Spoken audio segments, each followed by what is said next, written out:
সংগ্রামী বন্ধুগণ, আপনাদের সকলকে ফেসবুক লাইভে স্বাগতম জানাচ্ছি। রক্ত যখন দিয়েছি, রক্ত আরো দেব। তবুও 16 কোটি বাঙালির অধিকার আদায়ের যে লড়াই, অধিকার আদায়ের যে সংগ্রাম, এই সংগ্রামে আমরা পিছপা হব না।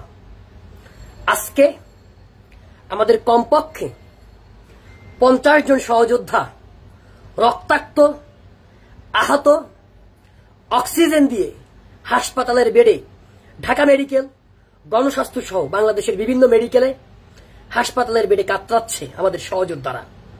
কারণ তাদের একটাই অপরাধ, তারা খুনি মোদির বিরোধিতা করেছে, তারা ভারতীয় আগ্রাসনের বিরোধিতা করেছে, তারা অপশাসনের বিরোধিতা করেছে। এই কারণেই আজকে আমার 50 জন সহযোদ্ধাকে মেরে রক্তাক্ত করা হয়েছে। আজকে আমার কমপক্ষে 50 জন সহযোদ্ধাকে পুলিশ অন্যায়ভাবে তুলে নিয়ে গেছে। আমরা শুনতে পেরেছি তাদের নামে মামলা দেওয়া হবে।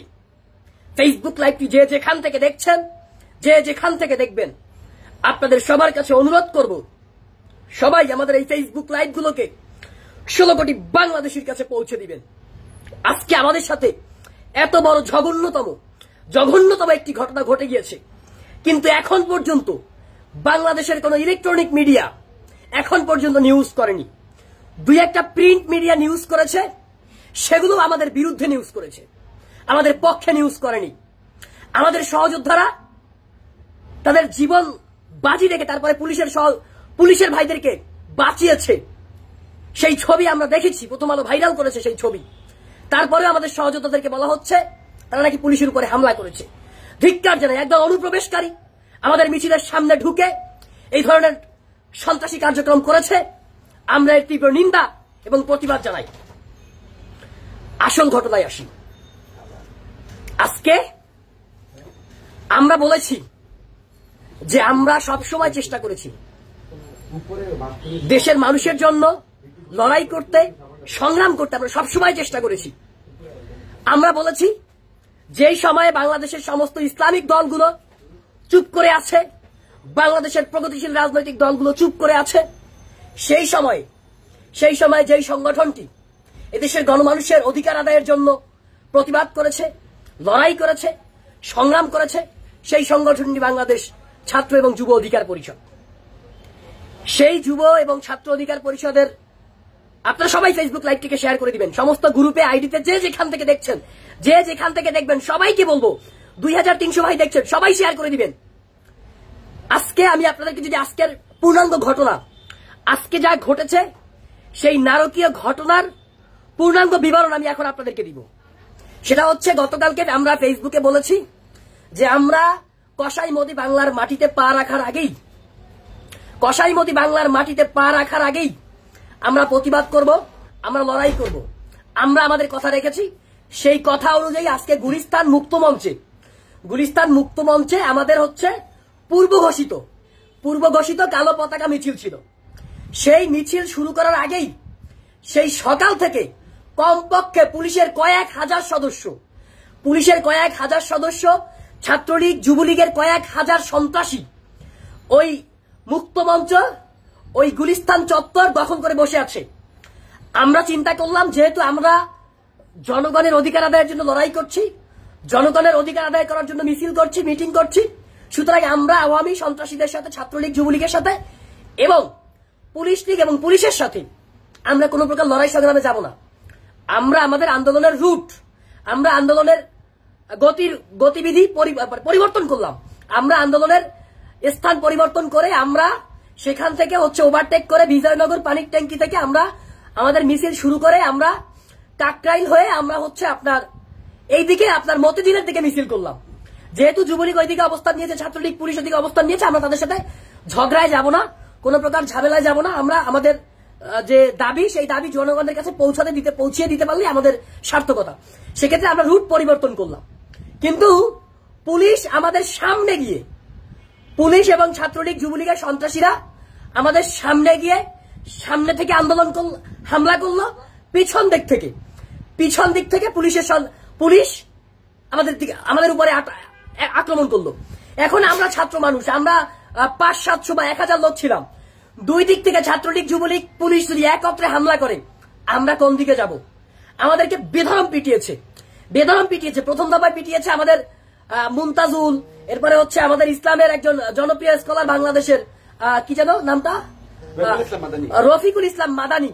সেই মাদানিকে গ্রেপ্তার করেছে। আমাদের যুব অধিকার পরিষদের বেশ কয়েকজন নেতাকর্মীকে গ্রেপ্তার করেছে। আমাদের ছাত্র অধিকার পরিষদের নেতাকর্মীদেরকে গ্রেপ্তার করেছে। আমরা কিচ্ছু বলিনি। আমরা তার পরবর্তীতে আবার একটি মিছিল করেছি। যুব অধিকার পরিষদের বিপ্লবী আহ্বায়ক আতাউল্লাহর নেতৃত্বে আমরা পরবর্তীতে আরেকটা মিছিল করেছি। সেই মিছিলেও পুলিশ, ছাত্রলীগ, যুবলীগ যৌথভাবে হামলা চালিয়েছে। হামলা চালিয়ে আমাদের কমপক্ষে 50 জন সহযোদ্ধাকে, পুলিশ অলরেডি প্রথম আলোর কাছে স্বীকার করেছে যে তারা 33 জন সহযোদ্ধাকে আটক করেছে। তারা কমপক্ষে 50 জন সহযোদ্ধাকে আটক করেছে এবং তাদেরকে বেধরম পিটিয়েছে। এখন আমরা পুলিশের সাথে সংঘবদ্ধ বা সংঘর্ষে আমরা যেতে চাইনি। আমরা চেয়েছি পুলিশের কাছ থেকে আমরা এড়িয়ে যেতে, সংঘর্ষ এড়িয়ে যেতে। ছাত্রলীগের সাথে আমরা সংঘর্ষে যেতে চাইনি। তারপরে তারা জোর করে এসে সংঘর্ষ করেছে, জোর করে এসে আমাদের উপর আঘাত করেছে। আমাদের উপরে আঘাত করবে, আমাদেরকে মারবে। আমরা কি বসে বসে আঙুল চুষবো? আমরা কি ভেসে এসেছি এই দেশে? ছাত্রলীগ, যুবলীগের সন্ত্রাসীরা এই দেশের মানুষ। আমরা কি এই দেশের মানুষ না? তাদের শরীরে রক্ত আছে, মাংস আছে, আমাদের শরীরে রক্ত মাংস নাই। সবাই ফেসবুক লাইভটিকে আপনাদের আইডিতে, গ্রুপে শেয়ার করে দিবেন। এরপরে ডাকসু বিপি নুরুল্লাহ নূর, তার উপরে টিয়ার গ্যাস নিক্ষেপ করেছে। সে কোথায় ছিল আমরা জানতাম না। আমরা 2 থেকে 3 ঘন্টা জানতাম না যে নুরুল্লাহ নূর কোথায় আছে। একদল বলছে যে গুলি করছে, নূর ভাইয়ের গায়ে গুলি লেগেছে। একদল বলছে নূর ভাই আহত, আমরা জানতাম না। তারপরে নুরুল্লাহ নূরকে আমরা পেয়েছি, আল্লাহ আমাদের নিয়ে এখন মোটামুটি সুস্থ রয়েছেন। তিনি ফেসবুকে এসে দেশবাসীর উদ্দেশ্যে তিনি বক্তব্য দিয়েছেন, আহ্বান জানিয়েছেন যে আগামীকালকে শাহবাগে আগামীকাল 3টার সময় আবারও লড়াই হবে, আবারও সংগ্রাম হবে, আবারও লড়াই করব, আবারও রক্ত দিব। যতবার চায় এই আওয়ামী ফ্যাসিবাদ, যতবার চাইবে এই ছাত্র যুব শ্রমিক অধিকার পরিষদের প্রত্যেকটা সহযোদ্ধা তাদের বুকের তাজা রক্ত ঢেলে দিবে। এইগুলো আমাদের হামলার ঘটনা। পরে বিস্তারিত আবার বলছি। আরেকটি ঘটনা আপনাদেরকে বলি। এদিকে ঢাকা বিশ্ববিদ্যালয়ে ছাত্রলীগের সন্ত্রাসীরা সাংবাদিকদের উপরে অতর্কিত হামলা চালিয়েছে। প্রথম আলোর সাংবাদিক, আমার বন্ধু, খুব কাছের বন্ধু আসিফ ইমাদ্রিকে মেরে তার গাল ফুলিয়ে দিয়েছে। তাকে ঢাকা মেডিকেলে ভর্তি করা হয়েছে। বাংলা ট্রিবিউনের সাংবাদিককে হামলা করা হয়েছে। আজকে কি তাহলে সাংবাদিকেরা আওয়ামী লীগের শত্রু? আওয়ামী লীগের শত্রু সবাই? এই দেশে কি সবাই আওয়ামী লীগের শত্রু? 16 কোটি মানুষ আওয়ামী লীগের শত্রু? আওয়ামী লীগের এখন 16 কোটি জনগণকে দরকার নেই, কোনো প্রয়োজন নেই। 16 কোটি জনগণ তাদের প্রিয়জন না। তাদের প্রিয়জন হচ্ছে খুনি সাম্প্রদায়িক কসাই নরেন্দ্র মোদী। তাদের প্রয়োজন হচ্ছে খুনি সাম্প্রদায়িক নরেন্দ্র মোদী। আমরা বলেছি ভারত থেকে আপনারা যে কাউকে নিয়ে আসেন, আমাদের কোনো আপত্তি নাই, কিন্তু নরেন্দ্র মোদী যদি আসে সেই বিষয়ে আমাদের কথা রয়েছে, আমাদের প্রতিবাদ রয়েছে।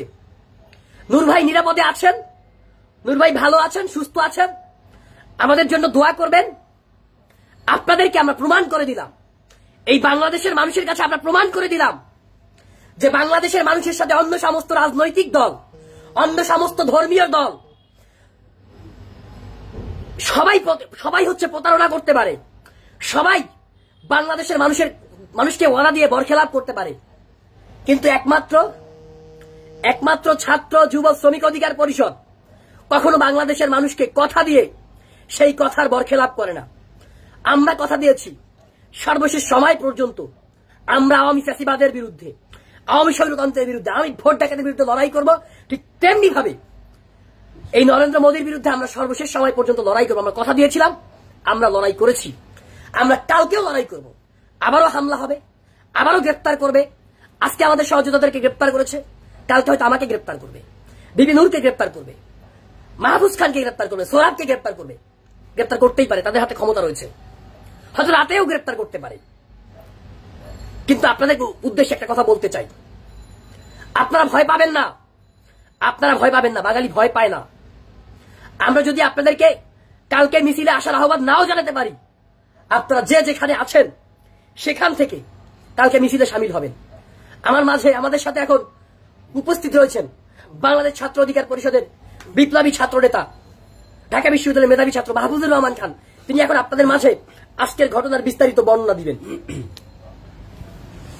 অসংখ্য ধন্যবাদ আমাদের সংগ্রামী নেতা, বাংলাদেশ ছাত্র অধিকার পরিষদের অন্যতম যুগ্ম আহ্বায়ক মশিউর রহমানকে। আজকে আপনারা যারা লাইভটি দেখছেন, আপনাদের সবাইকে আমি স্বাগত জানাচ্ছি। দুঃখ ভারাক্রান্ত মন নিয়ে আমাদের লাইভে আসা। আজকে মশিউর রহমান একটি কথা বলেছে, আমার এখান থেকে আমার গাটা শিউরে উঠেছিল। তার মূল কারণটি হচ্ছে, মশিউর রহমান বলেছে হয়তো কালকে আমরা আপনাদের মুক্তির যে বার্তা, আপনাদের মুক্তির যে ডাক, সেই ডাকটি আমরা নাও দিতে পারি। কালকে এই মুদি, এই কসাই খ্যাত ভারতের গুজরাটের কসাই খ্যাত মুদির বিরুদ্ধে যে সংগ্রাম আমরা পরিচালনা করছি, সেই সংগ্রামের ডাক আমরা নাও দিতে পারি। কিন্তু আমাদের দাবি রয়েছে আপনাদের প্রতি, যারা বাংলাদেশপন্থী, যারা বাংলাদেশ জনগণের পন্থী, যারা বাংলাদেশ নামক রাষ্ট্রটির স্বাধীনতা সার্বভৌমত্বে বিশ্বাসী, তাদের প্রতি আমাদের অনুরোধ থাকবে, আপনারা আপনাদের স্ব জায়গা থেকে আপনারা রাজপথে নামবেন এবং সন্ত্রাসীর বিরুদ্ধে রুখে দাঁড়াবেন। সে ঢাকা বিশ্ববিদ্যালয়ের কথা তুলে ধরেছে, সে আরো আমাদের সহযোদ্ধাদের কথা তুলে ধরেছে। আমি গণস্বাস্থ্যে গিয়েছিলাম, আরো কয়েকটি মেডিকেল কলেজ হাসপাতালে গিয়েছিলাম। একটা দুঃখ ভারাক্রান্ত মন নিয়ে বলতে হয়, এই কিছু কুলাঙ্গার রাষ্ট্র ক্ষমতাকে দখল করে রেখেছে। আমরা পরিষ্কারভাবে বলতেও পারিনি যে আমরা অমুক হাসপাতালে ট্রিটমেন্ট নিচ্ছি, কারণ ট্রিটমেন্ট নেওয়ার কথা বললে ওই দালাল, ওই পুলিশ লীগ, যুবলীগ, ছাত্রলীগ, এই সন্ত্রাস লীগরা সেখানে অবস্থান করবে। এখন কি সুন্দর একটি, মনে করেন পুলিশের আবার ধরতে হয় না, যুবলীগ ছাত্রলীগের সন্ত্রাসীরা আমাদেরকে ধরে, মারে, নির্যাতন করে আবার পুলিশের কাছে পদার্পণ করে, পরবর্তীতে আবার তাদের নামে মামলা হয়, মামলা দায়ের করা হয়। আজকে অত্যন্ত দুঃখ ভারাক্রান্ত মন নিয়ে বলতে হয়, এই কুলাঙ্গার আওয়ামী লীগ সরকার মোদীকে দেশে আনার জন্য, নিজের গদিকে পাকাপোক্ত এবং শক্ত করার জন্য আজকে আমাদের 38 জন সহযোগীকে গ্রেফতার করেছে, না সরি, প্রায় 50 জন সহযোগীকে গ্রেফতার করেছে। 50 জন সহযোগীকে গ্রেফতার করেছে। আমাদের 42 জনের বেশি সহযোদ্ধা এখনো হাসপাতালে বেড়ে কাতরাচ্ছে। এই হচ্ছে আমার দেশের অবস্থা, এই হচ্ছে আমার দেশের প্রশাসন। এখন প্রশাসনকে কি বলবো, সবকিছু যাই বলি, মূল গেলে দেখালে শেখ হাসিনার কাছে, যাই বলি অর্ডার আসে শেখ হাসিনার কাছ থেকে, মারো, ধরো, মারো, কাটো, নির্দেশনা সেখান থেকে। তার সুস্পষ্ট উদাহরণ আমি বলতে চাই, রাষ্ট্রের প্রত্যেকটা সিদ্ধান্ত মেকিং এ যখন বলে যে কোন জায়গায় সিদ্ধান্ত আসে, বলে আমরা আপার সিদ্ধান্ত ছাড়া আমরা কোনো কিছু দিতে পারি না। তাহলে আমরা কি এটা বুঝতে পারি না যে এই ছাত্র, যুব, শ্রমিক অধিকার পরিষদের নেতৃবৃন্দের উপর আতর্কিত হামলার মূল নায়ক, এই রাষ্ট্রনায়ক, এই দেশের মাননীয় প্রধানমন্ত্রী শেখ হাসিনা? ওনার অর্ডার ছাড়া গাছের পাতাও লড়ে না বাংলাদেশে। সুতরাং সেই জায়গায় আমরা বলতে চাই, আজকে যদি আপনারা ভেবে থাকেন বাংলাদেশে অনেক বৃহত্তর রাজনৈতিক দল রয়েছে, মত রয়েছে, ধর্মতাত্ত্বিক সম্প্রদায় রয়েছে, ধর্মতাত্ত্বিক রাজনৈতিক দল রয়েছে, আজকে দুঃখ ভারাক্রান্ত মন নিয়ে বলতে চাই যে উগ্র সাম্প্রদায়িক মোদী আজকে দেশে আগামীকালকে আসবে স্বাধীনতার সুবর্ণ জয়ন্তীতে। সেই জায়গায় আপনারা বিভিন্ন সময় মূর্তি নিয়ে কথা বলেছেন, যৌক্তিকতা তুলে ধরেছেন, ইসলামী হাদিস মোতাবেক কথা বলেছেন, আমরা ওয়েলকাম জানিয়েছি যে হাদিসের মাধ্যমে সেগুলো পরিষ্কার হবে। কিন্তু আজকে যখন যে কসাই খ্যাত মোদী 2002 সালে আপনারা দেখেছেন মুসলমানদের কিভাবে নিধন করেছে, নির্যাতন করেছে, মেরে ফেলেছে, তার জন্য বহু বহিরাষ্ট্রে তাকে নিষেধাজ্ঞা করেছে, সে বিভিন্ন দেশে যেতে পারবে না। যুক্তরাষ্ট্র সহ আরো বিভিন্ন কান্ট্রিতে তার নিষেধাজ্ঞা ছিল। সেই নরেন্দ্র মোদীকে আজকে আমার দেশে স্বাগত জানাচ্ছে। আপনারা যারা ধর্মতাত্ত্বিক সম্প্রদায় রয়েছেন, যারা ধর্মতাত্ত্বিক রাজনৈতিক দল রয়েছেন, আপনারা কি করছেন আমার ভাবতে আজকে অবাক লাগে। আমার আজকে ভাবতে ধিক্কার জানাতে হয়, মোদী আমার দেশে আসবে, আপনারা কোনো প্রোগ্রাম দিচ্ছেন না, আপনার প্রতিবাদ গড়ে তুলছেন না। কিন্তু একটা জায়গায় আপনাদেরকে আমরা এনশিওর করতে চাই, জীবনের শেষ রক্তবিন্দু থাকাকালীন অবস্থায় পর্যন্ত এই ছাত্র যুব শ্রমিকরা লড়বে। আজকে দেখেছেন আমাদের নির্মম নির্যাতন নিপীড়ন করেছে, আমরা কি কিছু হটেছি? আজকে গ্রেফতার হয়েছে, কালকে আবারও গ্রেফতার হই, জানি না। মশিউর বলছে, আমিও আতঙ্কিত যে আজকে রাতের মধ্যেই ওই আমাদের যারা একটু প্রথম সারি নেতা চিনে টিনে এদেরকে মনে করেন আজকে রাতেই থাকে কিনা আল্লাহ মালুম। কিন্তু আমরা বিন্দুমাত্র পিছু হটবো না।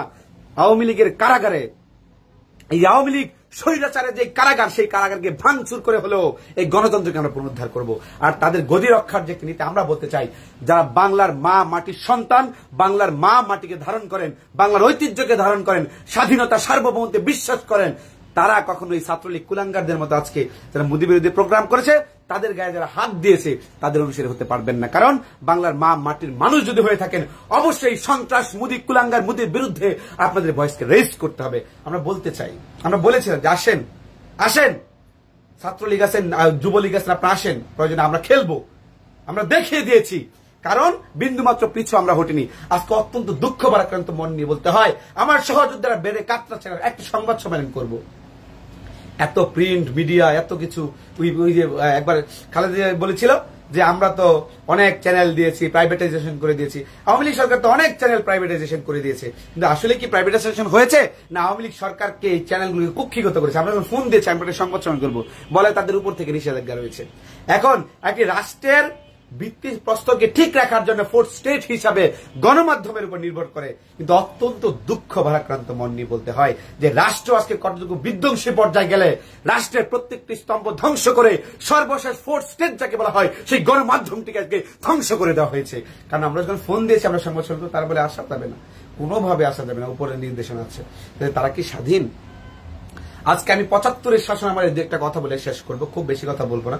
আপনারা জানেন, আপনার 75-এর শাসনামল ছিল বাংলাদেশের সবচাইতে নিকৃষ্ট শাসনামল।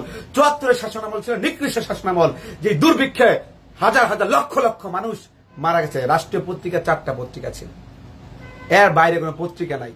ওই মানুষ খাইলো না খাইলো কেউ নাই। কচুল্লতি সিদ্ধ করে পর্যন্ত মা তার সন্তানদেরকে মেরে ফেলেছে খাদ্য দিতে পারেনি বলে। সেই রাষ্ট্র ব্যবস্থা কায়েম হয়েছিল। আমরা বলতে চাই, আর আমরা বাংলাদেশে এই নৈরাজ্যমূলক রাষ্ট্র প্রতিষ্ঠা হোক সেটা চাই না। এমনকি আওয়ামী লীগ সরকারের প্রতি আমরা স্বনির্বদ্ধ অনুরোধ জানাতে চাই, আপনারা আরেকটি এই বাংলাদেশের দুর্বিষহ পরিস্থিতি সৃষ্টি করবেন না, যার দায় আপনাদেরকে গ্রহণ করতে হবে। 21 বছর পর ক্ষমতায় এসেছিলেন, ভুলে যাবেন না। 100 বছর, 121 বছরেও আপনারা ক্ষমতায় আসতে পারবেন না, বলে দিলাম। কারণ জনগণ যদি আপনাদের না চায়, আপনারা কখনো ক্ষমতায় আসতে পারবেন না। এই 2014-18 নির্বাচন ব্যবস্থাকে ভুলে গিয়ে গণতন্ত্রকামী মানুষের পাশে দাঁড়ান। আর কালকে আমাদের সহযোগিতাকে মুক্তির জন্য বলি নাই, আজকে সারা দেশের যে আপনার যে হৃদয় স্পন্দন ছিল, এই মা মাটির সন্তানদের কাছে গ্রেফতার করা হয়েছে, তারা হাসপাতালের বেডে কাতরাচ্ছে। সুতরাং তাদের মুক্তির জন্য হলেও, আপনার সন্তান হতে পারে, আপনার ভাই হতে পারে, আপনার দেশের সম্পদ হতে পারে, তারা আজকে গ্রেফতার হয়েছে, তাদেরকে নির্যাতন করা হয়েছে, নিপীড়ন করা হয়েছে, তার জন্য হলে আপনাকে রাজপথে নামতে হবে। সেই আশাবাদী ব্যক্ত করে আমি আমার বক্তব্য শেষ করছি। ভালো থাকবেন, সুস্থ থাকবেন সবাই। আপনাদেরকে একটা কথা বলি যে আজকে আমাদের কমপক্ষে হচ্ছে 50 জন সহযোদ্ধাকে তারা পিটিয়েছে, মেরেছে, 50 জন সহযোদ্ধাকে গ্রেফতার করেছে বা আটক করেছে। এখন পুলিশ হচ্ছে পিটিয়েছে আমাদের ছেলেদেরকে, আবারও বলছি, আমাদের ছেলেদেরকে, আমাদের মেয়েদেরকে পুলিশ পিটিয়েছে, আমাদের সহযোদ্ধাকে আটক করেছে। আবার পুলিশ আমাদের সহযোদ্ধাদের নামে মামলা দিবে। মানে ব্যাপারটা হচ্ছে এই রাষ্ট্রে ছাত্রলীগ, যুবলীগ, আওয়ামী লীগ, পুলিশ লীগ সবাই মিলে আপনাকে পেটাবে, আবার আপনার নামে মামলা করবে। তাহলে আপনি কার কাছে বিচার চাইতে যাবেন? এই রাষ্ট্রে আপনি কার কাছে বিচার চাইবেন? আপনাকে মারবে, আবার আপনার নামে মামলা করবে। আপনাকে পিটিয়েছে, আপনার নামে মামলা করবে। তাহলে এই রাষ্ট্রে আমরা ন্যায় বিচার কোথায় পাবো? এই রাষ্ট্রে আমরা ন্যায় বিচার কোথায় পাবো? আজকে যদি বাংলাদেশে আপনি সত্য কথা বলেন, ন্যায়ের কথা বলেন, আপনাকে এইভাবে মার খেতে হবে। আপনি যদি দালালি করেন, আপনি যদি আপোষ করেন, আপনি যদি ফ্যাসিবাদের দোসর হন, স্বৈরাচারের দোসর হন, আপনি রাজার হালে থাকতে পারবেন। সুতরাং এখনই আপনাদেরকে সিদ্ধান্ত নিতে হবে যে 30 লক্ষ শহীদের রক্তের বিনিময়ে যে বাংলাদেশ আমরা পেয়েছি, 2 লক্ষ মা বোনের ইজ্জতের বিনিময়ে আমরা যে বাংলাদেশ পেয়েছি, সেই বাংলাদেশে এই ধরনের অন্যায়, অপশাসন, অনিয়ম চলবে নাকি জনগণের শাসন চলবে? সেই বাংলাদেশে 90% মুসলমানের মতামতকে উপেক্ষা করে একজন হিন্দুত্ববাদী, কট্টর হিন্দুত্ববাদী, সাম্প্রদায়িক একজন মৌলবাদী নরেন্দ্র মোদীকে নিয়ে আসা হচ্ছে। 90% মুসলমানের মতামতকে উপেক্ষা করে, 16 কোটি মানুষের মতামতকে উপেক্ষা করে নিয়ে আসা হচ্ছে। তাহলে আপনাদেরকে সিদ্ধান্ত নিতে হবে, এই রাষ্ট্রে 90% মানুষ আপনারা উপেক্ষিত থাকবেন নাকি ওই 10% কর্তৃক আপনারা শোষিত হবেন? যদি মনে করেন যে এই 90% লোকের শাসন করার যে বাংলাদেশ, 90% লোকের প্রতিনিধিত্ব করা যে বাংলাদেশ, সেই বাংলাদেশ আপনারা বিনির্মাণ করতে চান, তাহলে রাজপথে আসুন। রাজপথ ছাড়া কোনো মুক্তি নাই। মুক্তির পথ একটাই, সেই পথের নাম রাজপথ, রাজপথ এবং রাজপথ, শুধুই রাজপথ। আগামীকালকে 3টায় আমরা মার খেয়েছি। আজকে আপনাদেরকে আহ্বান জানাচ্ছি, যদি আপনারা আমাদেরকে ভালোবেসে থাকেন, আমাদেরকে পছন্দ করে থাকেন, যদি মনে করে থাকেন আমরা আপনাদের প্রতিনিধি, আপনাদের ভাই হিসেবে আমরা কথা বলি, আপনাদের ভাই হিসেবে আমরা প্রতিবাদ করি, তাহলে আগামীকাল 3টায় শাহবাগে অবশ্যই চলে আসবেন। আমরা আমাদের জীবনের সর্বশেষ রক্তবিন্দু দিয়ে প্রতিবাদ করব, লড়াই করব, সংগ্রাম করব। সেই লড়াইয়ে সেই সংগ্রামে আপনাদের সকলকে আমাদের পাশে চাই, সাথে চাই। এই প্রত্যাশায় আজকের এই ফেসবুক লাইভটি এখানেই শেষ করছি। আল্লাহ হাফেজ। দেখা হবে রাজপথে, কথা হবে স্লোগানে।